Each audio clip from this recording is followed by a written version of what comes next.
Donc Hachem, il dit, regardez, moi, j'ai détruit tous les premiers-nés d'Égypte, c'est-à-dire tout ce qui est idolâtrie, tout ce qui est croyance dans les lois naturelles. Et maintenant, j'ai sanctifié les premiers-nés du Ham Israël, j'ai sanctifié tout ce qui est premier chez vous. C'est-à-dire, je veux que ce qui est premier dans ce monde, vous me le donniez. De manière, quand vous allez me donner les prémices de ce que vous avez fait. Vous avez gagné de l'argent, vous me donnez à moi 10% de ce que vous avez gagné. Vous avez fait du pain, vous prélevez la challah.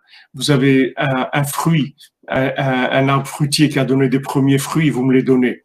Pourquoi? Parce qu'avec ça, vous allez complètement débarrasser cette chose-là de l'emprise de la Avodah Zarah. C'est fini, il n'y a plus d'emprise de l'idolâtrie, puisque maintenant, les prémices même de la chose, quelqu'un est fier de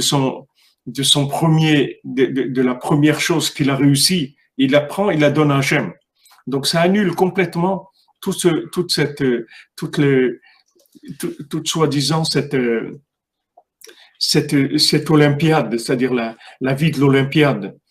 La vie de l'Olympiade, des Jeux Olympiques, que toute la clipa de la Grèce, c'est ça, c'est d'arriver le premier, être le meilleur.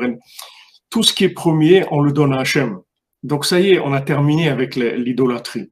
Tout ce qui est le début, tout ce qui est la première chose qui est la réalisation de ce qu'on est, de ce qu'on sait faire, etc. On le donne à Hachem. Ça nous donne complètement une autre vision de la vie. Donc Hachem, il dit comme ça.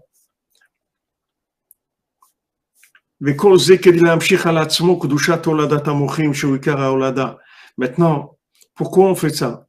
C'est pour attirer sur nous la sainteté de l'esprit, qui est le principal.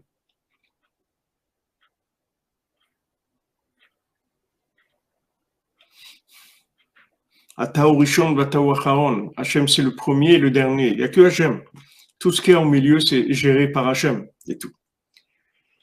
Alors maintenant, quand il y a quelque chose, en fait, de matériel, même une naissance, un premier-né, en fait, ce qui nous intéresse dans le premier-né, c'est l'esprit qui va amener. Donc, quand on va donner le premier-né au Kohen, on va transformer complètement, c'est-à-dire tout ce qui est le côté emballage, le côté extérieur de ce premier-né, on va complètement le transformer puisqu'on l'a donné au Kohen. Du moment où on l'a donné au Kohen, il va rentrer dans au-dessus du temps, il va rentrer dans l'infini, comme le Kohen de Yom Kippour. Jour de Yom Kippour, il rentre dans le Saint des Saints, et à ce moment-là, il annule tout le mal. Donc maintenant, dans ce premier-né-là, que maintenant c'est la réalisation de tous nos rêves, de tout ce qu'on a fait. Alors ça, on le donne au Kohen, c'est-à-dire on le donne à Hachem. Avec ça, on montre que ce qui nous intéresse, c'est l'esprit de la chose. C'est pas le côté extérieur, c'est l'esprit de la chose. Et ça, on transforme la chose en esprit complètement. Et ça s'éternise. Comme je vous ai dit le Rav Yitzhak Abravanel, quand le roi d'Espagne lui a demandé « Fais-moi la liste de tes biens », alors il lui a fait la liste de ce qu'il avait donné à la tzedaka.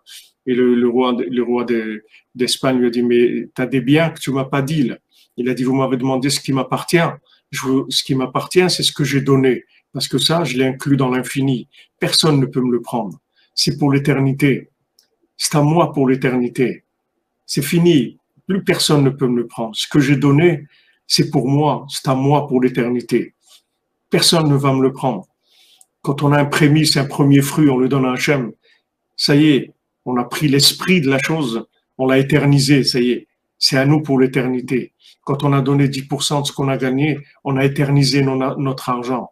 Quand on a donné le premier-né au Kohen, on l'a éternisé. C'est-à-dire, on l'a sorti complètement de tout système de cause à effet.